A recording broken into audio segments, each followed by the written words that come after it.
వ్యక్తిగత జీవితాలతో మాట్లాడుతున్నాడు. ఏమని మాట్లాడుతున్నాడంటే, ఒక తోట ఉంది. ఏంటా తోట అంటే ద్రాక్ష తోట. ద్రాక్ష తోట ఎవరికి సాదృశ్యంగా ఉంది? ఎవరు సాదృశ్యంగా ఉంది? నేను నిజమైన ఎవరు? ఇప్పుడు యేసయ్యకి సాదృశ్యంగా ఉంది. ఆయన తోటలో పనివారు అనబడిన మనందరినీ కుమారులుగా చూస్తున్నాడు.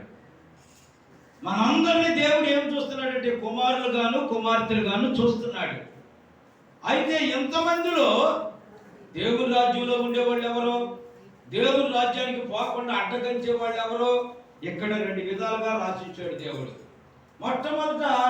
మొదటి కుమారుని యొద్దకు వెళ్ళినటువంటి మొదటి కుమారుడి దగ్గరికి వెళ్ళి ఏమన్నాడు? ద్రాక్ష తోటలోనికి పోయి నువ్వు పని చెయ్యి అన్నాడు. ఆ మొదటి ఏమన్నాడు? నేను పోను అన్నాడు. అర్థమైంది మీకు ఈ మాట? తండ్రి ఏమన్నాడు? ద్రాక్ష తోటలోకి పోయి నువ్వు పని చేయి అన్నాడు. మొదటోడిని ఏమన్నాడు? మొదటోడు నేను పోను అన్నాడు. పోను అన్నాడు, మనసు మార్చుకున్నాడు, పోతాను అనుకొని వెళ్ళిపోయి చేలో పనిచేస్తున్నాడు ద్రాక్ష తోటలో. పోను అన్నవాడు పోతున్నాడు. ఇక్కడికి వచ్చాడు రెండో వాడి దగ్గరికి. రెండో వాడి దగ్గరికి వచ్చి ఏమని అడిగాడంటే నువ్వు ద్రాక్ష తోటలోకి వెళ్ళి పని చేయి అన్నాడు. వీడేమన్నాడు? పోతానయ్యా అన్నాడు. కానీ ఆడకపోయాడు, పోలా, తోటలో పోలా. పోను అన్నవాడు పోయాడు, పోతా అన్నవాడు పోలా. వీళ్ళిద్దరిని గురించి నీకేం సంభవిస్తుందో తెలుస్తుందో చెప్పండి అన్నాడు. తండ్రి చిత్త ప్రకారముగా చేయవాడు వీళ్ళిద్దరిలో ఎవరు అన్నాడు. సరిగా ప్రత్యుత్తరం ఇచ్చావు, బాగా చెప్పావు అని ఏమన్నాడు తెలిసి యేసయ్య? మొదటి వాడే పోతానని పోను అని పోయాడు. రెండో వాడు పోను అన్నాడు. రెండో వాడు పోతాను అన్నాడు, పోకుండా ఉన్నాడు. వీళ్ళిద్దరిని గురించి మీకేం తోచుందని చెప్పినప్పుడు దేవుడు వెంటనే తెలియజేసింది ఏంటంటే మీరు సరిగా ప్రత్యుత్తరం ఇచ్చారు. పోను అన్నవాడు పోయాడు, పోతా అన్నవాడు పోలా. దీని విషయమే మీకు ఏం తోచుతున్నది అని అంటే తండ్రి చిత్త ప్రకారంగా వీళ్ళిద్దరిలో నెరవేర్చిన వాడు ఎవరు అని అంటే ఆ మొదటి వాడే అని ప్రత్యుత్తరం ఇచ్చారు. తర్వాత దేవుడు ఏమన్నాడంటే ఈ సువార్త పోను అన్నవాడు, వెలివేయబడిన వాడు, సొంకరుడు, వేశ్య వాళ్ళకి సువార్త అందిన వెంటనే వాళ్ళు లోబడుతున్నారు. లోబడిన వారు లోబడక నటిస్తున్నారు, మోసపోతున్నారు అని చెప్పాడు. ఇప్పుడు లోబడి ఉన్నది ఎవరు? లోపలికి వచ్చింది ఎవరు? లోబడినామని చెప్పుకునేవాడమే కదా. మనం లోబడ్డాం, మనం పోతా ఉన్నాం, కానీ పోవట్లేదు. వాళ్ళు ఏమంటున్నారు? చెప్పిన తోడనే ఈ వర్తమానం విని వెంటనే ఏం తెలుసుకున్నారు వాళ్ళు? వెంటనే ఆ దేవుని రాజ్యాన్ని, తండ్రి మాటని గౌరవించి ప్రేమించి వెంటనే దేవుని రాజ్యానికి సిద్ధపడుతున్నారు. సిద్ధపడేవాళ్ళు ముఖ్యమా, ఎక్కడుండి మోసపోయేవాళ్ళు ముఖ్యమా అని మాట్లాడుతున్నాడు. సుంకరులను, వేశ్యలను దేవుని రాజ్యాన్ని సంపాదించుకుంటున్నారు, తండ్రి మాటని గౌరవిస్తున్నారు, లోకములో సాక్ష్యం ఇవ్వాలని ఆశపడుతున్నారు. వారు దేవుని రాజ్యంలో ఉండాలని బలమైన విశ్వాసంతో, తీర్మానంతో వాళ్ళు చేసిన పాపాలను బట్టి పశ్చాత్తాపపడుతూ దేవుని మాటను గౌరవిస్తూ దేవునికి లోబడి ఉంటున్నారు. హల్లెలూయా. మనం ఎవరిలో ఉన్నామో ఇప్పుడు తెలుసుకోవాలా. మనం ఏమో పోతానంటున్నాం. నీ ఎక్కడికి వస్తావు బాబు అంటే నేను దేవుని రాజ్యంలో ఉండాలని వస్తున్నా. బాబా నువ్వు ఎక్కడికి వస్తున్నావమ్మా అంటే నేను దేవుని రాజ్యంలో ఉండాలని నేను ఆయన సన్నిధికి వస్తున్నాం. ఆయన సన్నిధికి వచ్చిన వాళ్ళు ఎలా ఉండాలి? ఆయన మాటలను శిరస్సు వంచి పాటించేటట్టు ఉండాలి. ఆయన సన్నిధికి వచ్చేవాళ్ళు ఎలా ఉండాలి? పూర్తిగా లోబడిపోవాలి. ఇంకా వెనక ముందు నీకంటూ ఏది ఉంచుకోకూడదు. ఆ సమయంలో నీకు ఏదైనా ప్రియమైనదిగా ఉంటే దాన్నైనా వదిలిపెట్టుకోవాలి. యేసుక్రీస్తు రాజ్యానికి చేరాలంటే, ఆయన మాటను గౌరవించాలంటే, ఆయన్ని ప్రేమించాలంటే, ఆయన చెప్పింది చేయాలంటే నువ్వు కొన్ని వదులుకోక తప్పదు. నీకు ఇష్టమైనది ఏదైనా ఉంటే దాన్ని విడిచిపెట్టు అన్నాడు. ఎందుకు అన్నాడు ఆ మాట అంటే ఈ లోకంలో దేని మీద నీకు ఆశ అంటూ ఉండకూడదు. ఆశ ఉంటే దానికి నువ్వు బానిస అయిపోతావు, లోబడిపోతావు. అది నీ నాటకపరుచుద్ది, అట్టగించింది, నీ భక్తి జీవితానికి బలము లేకుండా చేసింది, దేవునికి గౌరవార్థం లేకుండా నిన్ను నడిపించింది. అందుకే దేవుడు అంటున్నాడు, నన్ను ప్రేమిస్తే ఈ లోకంలో నీకేది నీ తరపున ఉండకూడదు. ఇప్పుడు ఏది ఉంటుంది మన తరపులో? మన తరపున ఏది ఉంటుంది చెప్పండి? ఏది మనకి అభిమానంగా ఉందో, ఏది మనకి గౌరవార్థంగా ఉందో, అది పదవే కావచ్చు, కుటుంబంలో యాజమాన్యమే కావచ్చు, సంఘంలో పెద్దరికమే కావచ్చు, ఏదైనా సరే. కొంతమందికి ఒక సెలక్షన్ లేని మనుషులకి ఎలక్షన్లు ఎక్కువగా ఉంటాయి. ఏమంటాయి? సెలక్షన్ లేని మనుషులకి ఎలక్షన్లు ఎక్కువగా ఉంటాయి. చాలా మంది కోరుకునేది ఏంటంటే, ఏదైనా ఒక ఈ సంఘంలో ఎలక్షన్ పెడితే మొట్టమొదట దీనికి సంబంధించిన వాళ్ళందరూ దీని మేనేజ్మెంట్ ఎవరా అని చూస్తారు. అక్కడికి వెళ్ళి ఏమడుగుతారు తెలుసా? నేను ప్రెసిడెంట్గా ఉంటాను, నన్నే నిలబెట్టు. ఆశ దేని మీద ఉంది? ఎక్కడున్న మనిషికి ఏ ఆశ ఉంది? ప్రెసిడెంట్గా ఉండాలంటే అందరికీ నాయకుడిగా ఉండాలని. యోధాకి ఏముంది? యోధా మనస్తత్వం ఏంటి? యేసు ప్రభు శిష్యులు అందరికంటే కూడా గొప్పవాడిగా ఉండాలని. అందుకే ఏమి ఇచ్చాడు దేవుడు? పదవినే ఇచ్చాడు. ఆ పదవితో పాటు కానుకలు పెట్టే డబ్బు సంచి అతనికి ఇచ్చేసాడు. అతనికి ఇచ్చేసిన తర్వాత ఏం జరిగింది? డబ్బు తింటూ నేర్చుకున్నాడే తప్ప భక్తి జీవితంలో ఏమాత్రం ఉండటానికి ఇష్టపడాల. డబ్బు తినే కాడే ఉన్నాడు. అతని దగ్గర డబ్బు సంచి ఉంది కనుక దోసుకుంటూ వస్తున్నాడు, తింటూ వస్తున్నాడు కనుక డబ్బే అతనికి భక్తి అయిపోయింది, పదవే అతనికి భక్తి అయిపోయింది. యేసయ్య అతనికి అవసరం లేకుండా పోయాడు. చివరికి అకాల మరణానికి అప్పగించబడ్డాడు, చచ్చి పాతాళానికి వెళ్ళిపోయాడు. ఎక్కడుండవాడు పాతాళానికి వెళ్ళాడు? దేవుని దగ్గర ఉండవాడు పాతాళానికి వెళ్ళాడు. ఎందుకు వెళ్ళాడు? పోతా అన్నాడు, పోకుండా ఉన్నాడు.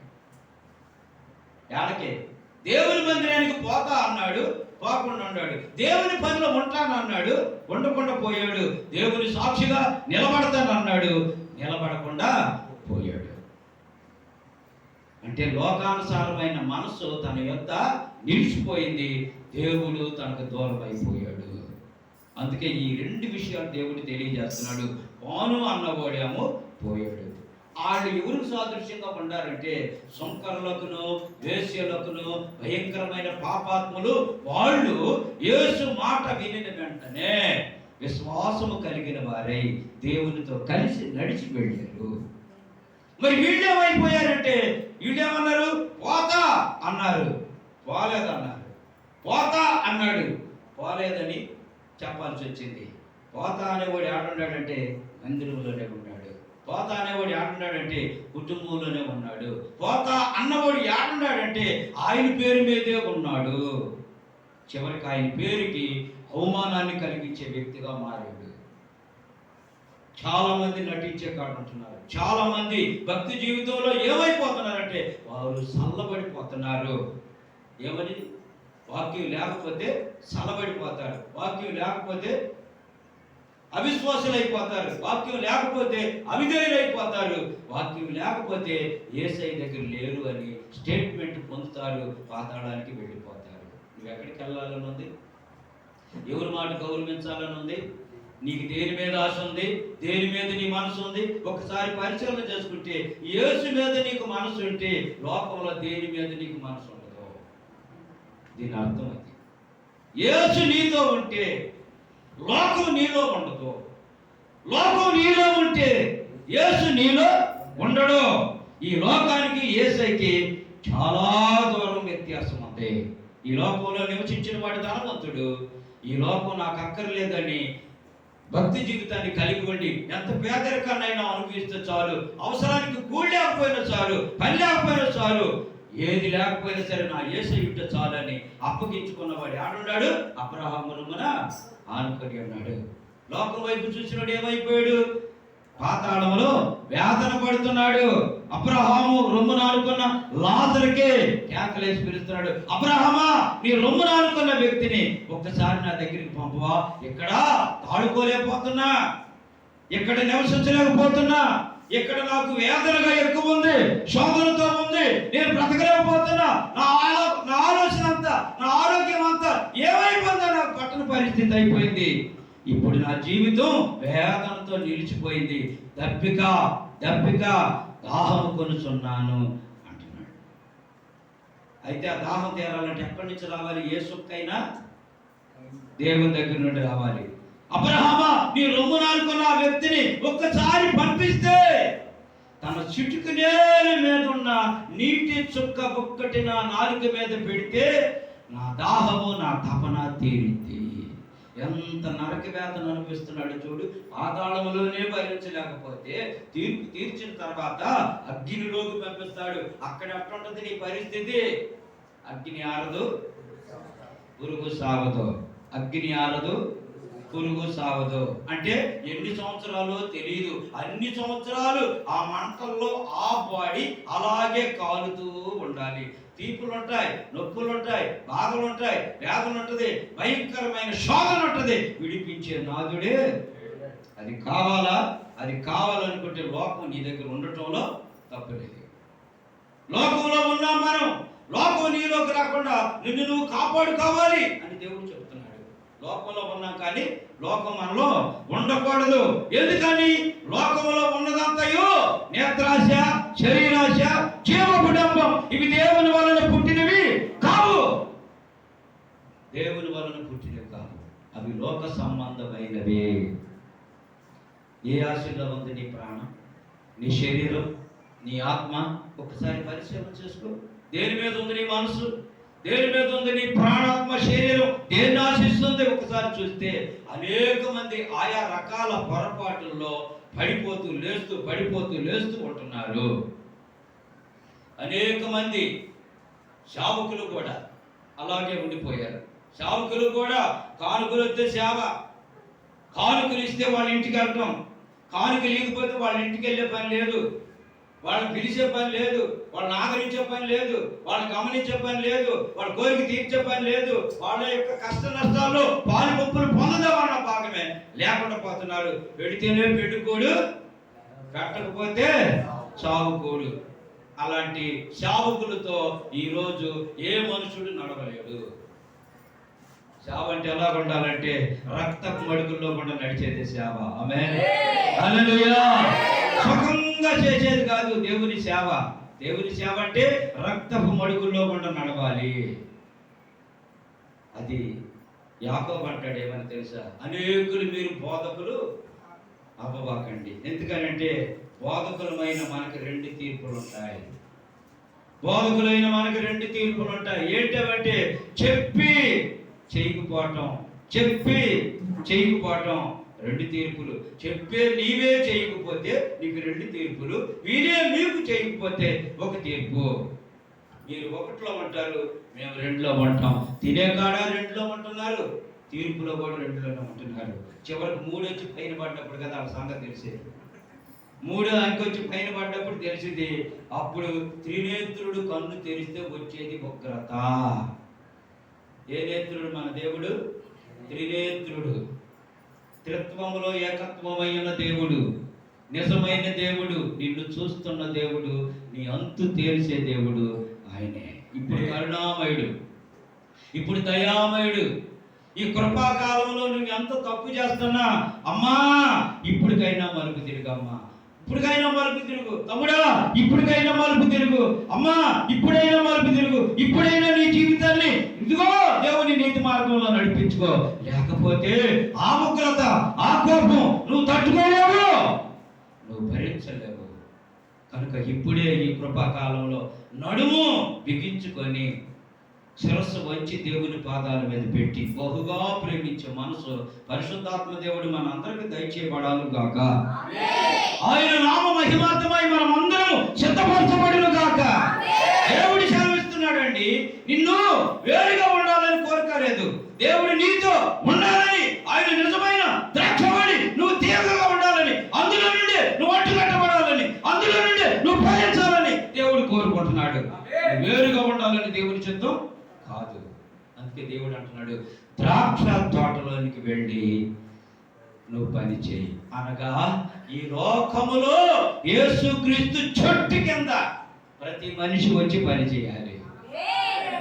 యేసు ఈ లోకానికి రాజై ఉన్నాడు, ఈ లోకానికి రక్షకుడై ఉన్నాడు, ఈ లోకానికి విమోచకుడై ఉన్నాడు, ఈ లోకానికి తీర్పు తీర్చువాడై ఉన్నాడు.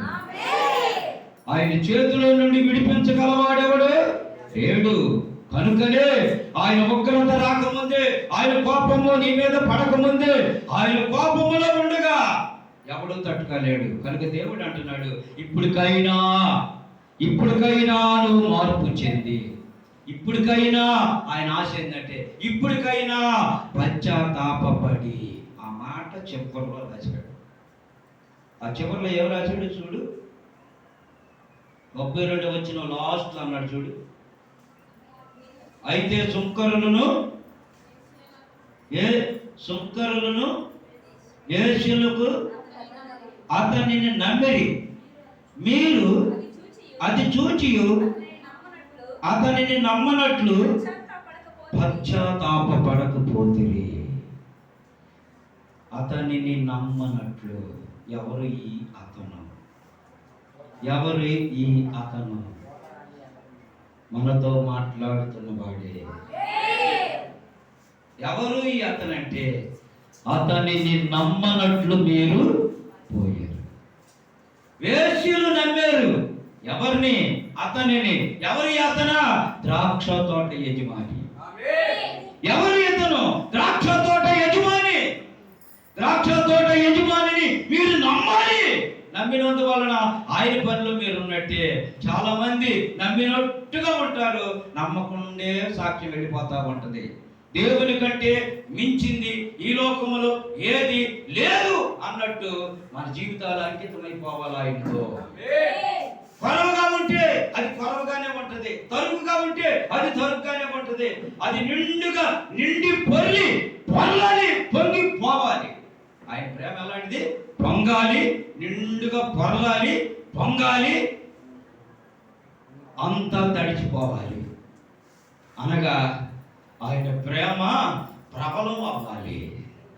ఆయన ప్రేమ ఆగిపోకూడదు నీతోనే. ఆయన పని మరణం వరకు అది సాగిపోవాలి. అది దేవుని యొక్క చిత్తం. ఒకసారి వెలిగించబడిన నీవు మళ్ళీ వెనక్కి తిరగకూడదు. ఒకసారి వెలిగించబడిన నీవు మళ్ళీ ఆరిపోకూడదు. ఒకసారి వెలిగించబడిన నీవు ఆరిపోయిన దీపాలను వెలిగించాలి. ఆరిపోయిన దీపాలను వెలిగించాలంటే నువ్వు ఎప్పుడు ఏమై ఉండాలి? వెలుగుతూ ఉండాలి. ఆమేన్. హల్లెలూయా. ఆరిపోయినోడు ఏం వెలిగిస్తాడు? ఆ దగ్గర ఏముంది? ఆరిపోయి ఉంది అక్కడ దీపం. వీడు వెలిగియాలి. వీడెగిరేది? వీడెగిరి ఆడుంది, వెలిగి ఆడుంది, వెలిగి లేదు. వీడు ఆరిపోయే ఉన్నాడు. ఆరిపోయినోడు ఏం వెలిగిస్తాడు? గుడ్డోడికి ఏం దారి చూపిస్తాడు? మంచిగా నడిచేవాడు, తెరవబడిన కళ్ళు కలిగిన వాడు, వాడే త్రోవ చూపించగలడు, నిన్ను మార్గమునకు గమ్యస్థానానికి చేర్చగలడు. అందుకే యేసయ్య అంటున్నాడు, నువ్వు ఎవరు లేకుంటావు? పోను అని పోయేవాడు లేకుంటావా? పోతాను అని పోకుండా ఉంటావా? వీళ్ళిద్దరిని తీసి పక్కన పెట్టేశాడు. ఇప్పుడైతే వేశ్యలు అంటే బాగా తిరుగుబోతాడు అని అర్థం. వేశ్యలు అంటే ఎవరు? వాళ్ళకి పెళ్ళిళ్ళు అవి ఉండవు, తిరుగుబోతాడు అని అర్థం. వేశ్యలు అంటే తిరుగుబోతువాడు. ఈ పోతులను చాలా మంది చెప్పాడు దేవుడు, ఈ పోతులకు పరలోక రాజ్యం లేదని. ఏం పోతులు? తిరుగుబోతులు. ఏం పోతులు? తిట్టుబోతులు. ఏం పోతులు? త్రాగుబోతులు. ఏం పోతులు? నిద్రపోతులు. ఇంకేం పోతులు? దున్నపోతులు. హల్లెలూయా, హల్లెలూయా. ఎనకు లాస్ట్ పేరు దున్నపోతులు అంట. మంచి సహాయకుడు ఎవరు కాదు. దేవుడు మిమ్మల్ని దీవించును గాక. ఆమేన్. హల్లెలూయా. ఈ పోతులకు పరలోక రాజ్యం లేదు. వాళ్ళు అక్కడే ఇరుకుని పడి ఉంటారు. వాళ్ళు అక్కడే పోతా అని పోకుండా ఉంటారు. వాళ్ళు అక్కడే కనీసం విరిగి నలిగిన మనసు, పశ్చాత్తాపపడే హృదయం ఎవరికి ఉందంటే వేసులకు దొరికింది. ఆఖరిలో తిరుగుబోతులకు దొరికింది, సుంకరులకు దొరికింది, వెలివేయబడిన జనులకు దొరికింది. కానీ లోబడిన మనకు ఎప్పటి నుంచో మనకి ఇక్కడే ఉండ మనం ఇక్కడితో ఎలాగే ఉండిపోయాం తప్ప, వెలిగించబడిన మనం, దేవుని చిత్తంలో నిలిచిన మనం, తండ్రి కోరికను తీర్చే మనం, తండ్రితో నడిచే మనం, తండ్రి అడుగు జాడలో బలమైన సైనికుల వలె నడవలేని పరిస్థితులు ఉంటే అది నీకు నష్టం, ఆ ప్రజలకు నష్టం. దేవుడు అంటున్నాడు, ఇప్పటికైనా నువ్వు మార్పు చెంది పశ్చాత్తాపడితే ఆయన శరీరంలోకి నువ్వు వెళ్ళొచ్చు, ఆ నిజమైన ఆహారాన్ని నువ్వు తినొచ్చు, ఆయన నిజమైన పానాన్ని నువ్వు తాగొచ్చు. ఆ బోతులు లెక్కలో ఉంటే నీకేమి లాభం ఉండదు. ఒకవేళ జీవితం మార్చుకోకుండా అలాగే ఉంటే నీకెంత నష్టమో తెలుసా? చాలా మంది అంటారు, నా మనసు ఈరోజు బాగలేదండి. ఎందుకు బాగలేదు? ఆయన శరీరం నిజమైన ఆహారం కదా. ఎందుకని బాగలేదు? రాత్రి నేను గొడవాడినండి. ఎవడు ఆడమన్నాడు నిన్ను? మేము పలుకోవట్లేదండి. ఎవడు పలుకోతానండి నిన్ను? నీకే ఎంత ఎడమొఖం ఉంటే అసలు నువ్వు భర్తతో కానీ భార్యతో కానీ అట్ట కాపురం చేసినప్పుడు నాకు తెలియదు. భర్తతో కాపురం చేయాలంటే దీన మనసు కావాలి. అర్థమైందా? ఎవరి మనసు? రాముడి భార్య మనసు. ఎవరి మనసు? యేసయ్య మనసు. హల్లెలూయా. యేసయ్య మనసు మనకు కావాలి. యేసయ్య మనసు అలాంటిది. తిట్టినా కూడా హల్లెలూయా అంటది, తిడుతున్నా కూడా హల్లెలూయా అంటది, శోధించినా కూడా హల్లెలూయా అంటది. మనసులోనే దేవునికి మహిమార్థంగా చెప్పుకుంటూ ఉంటది. వెళ్ళి మోకరించి ప్రార్థన చేసావా? తిట్టినోడికి శివాట్లు తప్పు, తిట్టినోడికి శివాట్లు తప్పు. ఆ శివాట్లు పెట్టేది ఎవరో తెలుసా? యేసయ్య ఏమనడు. యేసయ్య నీ దగ్గరికి రాడు, నీకు శిక్ష వేయడు.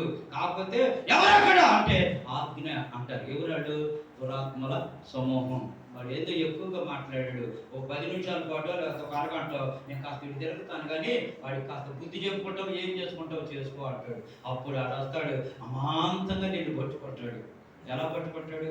అనుకున్నా నీకయ్యో, అంతకుముందు ఉబ్బిపోయావు కదా, అంతకుముందు ఉబ్బిపోయావు కదా, ఊపిరంతా బిగబట్టావు కదా, ఆ ఇష్టం అన్నావు కదా, నేనంటే అసలు నేనంటే ఏందో నీకు తెలియదు.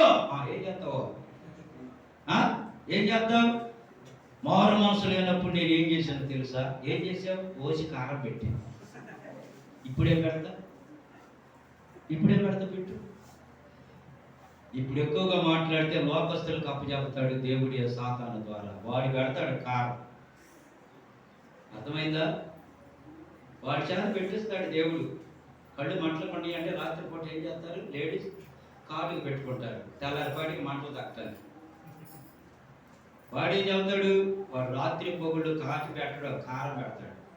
వాడు అలాంటి వాడు. వాడికి పశ్చాత్తాపం లేదు, వాడికి ప్రేమ లేదు, వాడి జీవితమే అల్లకొల్లోలంగా ఉంది. వాడి కొద్ది కాలమే వాడి లోకంలో జీవించేది. తీర్పు తర్వాత అతి త్వరలో తీర్పు రాబోతుంది. వాడు వాడి అనుచరులు మొత్తం మండు గుండంలో పడబోతున్నారు. ఇక అక్కడి నుంచి కీడు అనేది లేదు, శత్రుత్వం లేదు.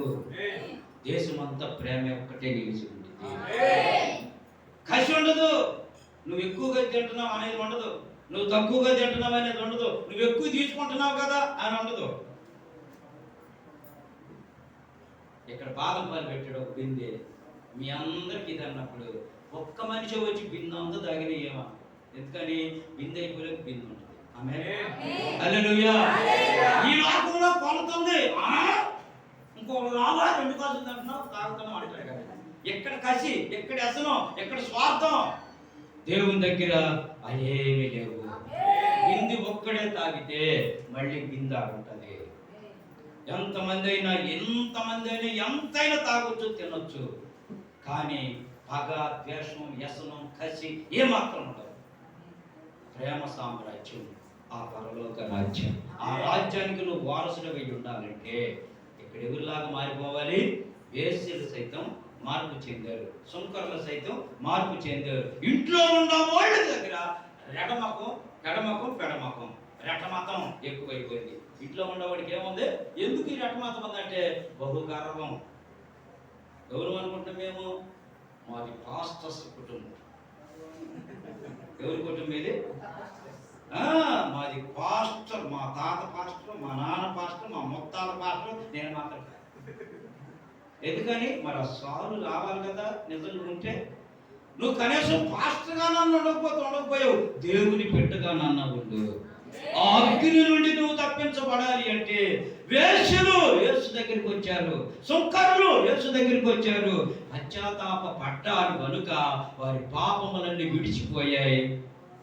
వారి పరిశుద్ధులుగా మార్చబడ్డారు, నీతిమంతులుగా మార్చబడ్డారు, దేవుని రాజ్యాన్ని స్వతంత్రించుకుంటున్నారు. వాళ్ళు బలవంతులు అవుతున్నారు.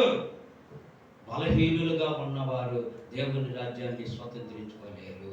ఎక్కడి నుంచి ఉందంటే బాప్తిసం ఇచ్చి యోహాను మొదలుకొని ఇప్పుడు వరకు బలవంతులది దేవుని రాజ్యం అని రాసి ఉంది, బలహీనులకు లేదంట. చూస్తారా? మత్తయి సువార్త 11వ అధ్యాయం, మత్తయి సువార్త 11వ అధ్యాయం. ఎవరు స్వతంత్రించుకుంటున్నారో చూద్దాం. 11వ వచనం కాని చూడు. స్త్రీలు కనిన వారిలో బాప్తిసం ఇచ్చి యోహాను కంటే గొప్పవాడు పుట్టలేదని నిశ్చయముగా మీతో చెప్పుచున్నాను. అయినను పరలోక రాజ్యములో అల్పుడైన వాడు పరలోక రాజ్యములో అల్పుడైన వాడు అనగా కనీసం ఈ లోకంలో పూర్తిగా ఏమీ లేనట్టుగా అన్నిటికీ తెగించి దేవుని కోసమే ఆధారపడి బ్రతికిన వాడు యోహాను కంటే గొప్పవాడు అవుతాడు. పరలోక రాజ్యంలో ఉండాలని కోరుకునే ఇక్కడ అల్పుడు అక్కడ యోహాను కంటే గొప్పవాడు. దేవుడు చెబుతున్నాడు, ఎక్కడ నువ్వు తెగిస్తే, ఎక్కడ నువ్వు తీర్మానం చేసుకుంటే, ఎక్కడ నువ్వు బలవంతుడు అయితే పరలోక రాజ్యాన్ని నువ్వు స్వతంత్రించుకున్నట్టే. అందుకే దేవుడు అంటున్నాడు, అక్కడ అల్పుడైన వాడు అతని కంటే గొప్పవాడు. బాప్తిసం ఇచ్చి యోహాను దినములు మొదలుకొని ఇప్పటి వరకు పరలోక రాజ్యము బలత్కారముగా పట్టబడుచున్నది. బలత్కారులు చెప్పండి, ఎవరికి అది? బలహీనులు కాదు, బలవంతులు బలత్కారముగా పరలోక రాజ్యాన్ని అమాంతంగా పట్టుకుంటున్నారు.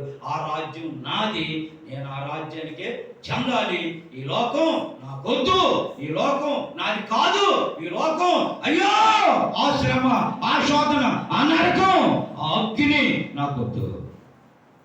ఈ లోకంలో నాకు ఏమీ లేకపోయినా పర్వాలేదు, కానీ పరలోక రాజ్యంలో నాకు స్థానం ఉంటే చాలు అని తెగించిన వాడు యోహాను కంటే గొప్పవాడు.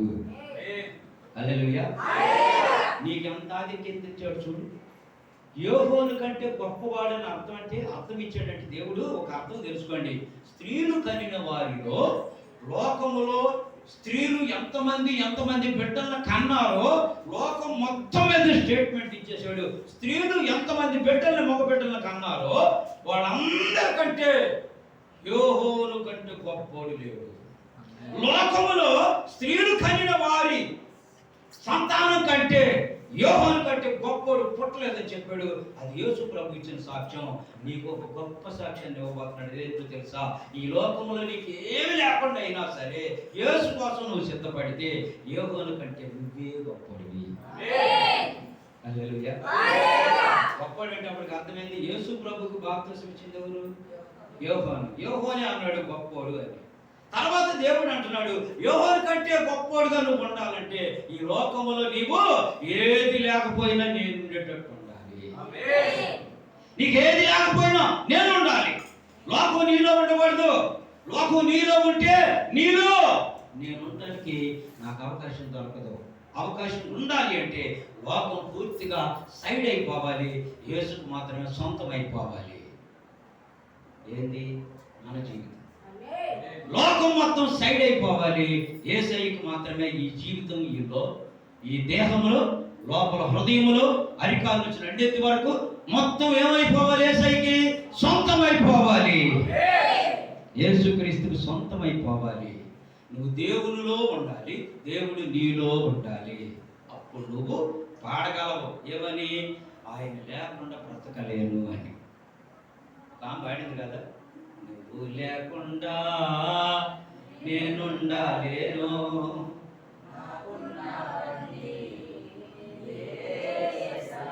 గుండెల మీద చేసుకోండి. నేను వేసుకోమంటాను కాదు, మీ సాక్ష్యం అలా ఉందా లేదా. నేను చెబితే వేసుకోవటం, నేను తీయమంటే తీర్థం, ఇది కాదు. నీ సాక్ష్యము, నీ జీవితం అలా ఉందా. పాట వచ్చు కనుక ఎవరో పాడారు కనుక నేను కూడా పాడాను, అంతేగా. పాటలు పాడేవాడు బోడి మంది ఉండరు. బాలసుబ్రహ్మణ్యమే రుస్తువు పాడాడు, కాకలకి బ్రహ్మాండంగా పాడాడు. ఆయన కంఠస్వరం ఎన్ని గొంతుతోనైనా పాడగలరు. కానీ మారు మనసేది యేసయ్య గురించి పాడాడు, యేసయ్య గురించి తెలుసుకున్నాడు. కానీ ఈ లోకము, డబ్బు, మైకము అతనిని భక్తిలోకి రానిక, నిత్య జీవానికి చేర్చక లోకంలో బందీ చేసింది ఆ ధనం. ఆ డబ్బు నీకు ఆటంకంగా ఉందేమో. వెళ్ళాలని, ఆ రాజ్యాన్ని పొందాలని నీకెంతైనా ఆశ ఉందేమో. ఒకవేళ దేని నిమిత్తం నువ్వు ఆగిపోతున్నావో. ఈరోజు నేను తినట్లేదండి ఆయన శరీరం, తినకపోతే నీకు నష్టం, తినకపోతే నీకు నష్టం, వాయిదా పడితే నీకు నష్టం. యేసుక్రీస్తు ప్రభువారిలో, ఆయన రాజ్యంలో ఎంతో కొంత హృదయముల నుండి ఆ పేద వెధవరాలు ఏమేసిందమ్మా, యేసయ్య దగ్గరికి తెచ్చి ఆ ఉన్న 2 కాసులను తెచ్చి నాగా పడకుండా అందులో వేసింది. మొదటి నుంచి ఆమె వేస్తూనే ఉంది. ఆమె లాస్ట్లో ఏమి సంపాదించుకోవాలో అదంతా, నా సంపాదన అంతా, నా కూలంతా, నా పొట్ట గడవంగా మిగిలింది నాకెందుకని ఆ ఉన్నది తీసుకెళ్ళి యేసయ్యలో వేసుకుంటూ వచ్చింది. చివరిలో కూడా అదే చేసింది. యేసు ప్రభు వచ్చాడు, అక్కడ మీరందరూ దేవుని రాజ్యంలో ఎంత వేస్తున్నారో చూడాలి, కమాన్ మీరు వేయండి అన్నాడు. అందరూ తనకున్న దాంట్లో నుండి, కలిగిన దాంట్లో నుండి తీసుకెళ్ళి వేస్తే యేసయ్య అంటున్నాడు, మీ అందరికంటే, మీ ఉద్యోగాల్లో నుండి తీసిన దానికంటే, మీరు వ్యాపారాల్లో తీసిన దానికంటే ఆమెకున్నదంతా ఈరోజు మీ అందరికంటే ఎక్కువగా వేసింది. ఏం వేసిందంటే, అప్పటి వరకు ఆమెకున్నదంతా వేసేసింది. రేపుడి దినం నాది కాదని సైలెంట్ అయిపోయింది. రేపుడి దినం నాది కాదు అని సైలెంట్ అయింది. విశ్వాసంతో కళ్ళు మూసుకొని ప్రభువుని అడుగుతుంది, అయ్యా నాకంటూ నువ్వు తప్ప ఏది లేదు, నాకంటూ నువ్వు తప్ప నాకేది లేదయ్యా. నువ్వు నాకున్నావు గనుక, నాకు నువ్వు ఉన్నావు గనుక నాకేది తక్కువ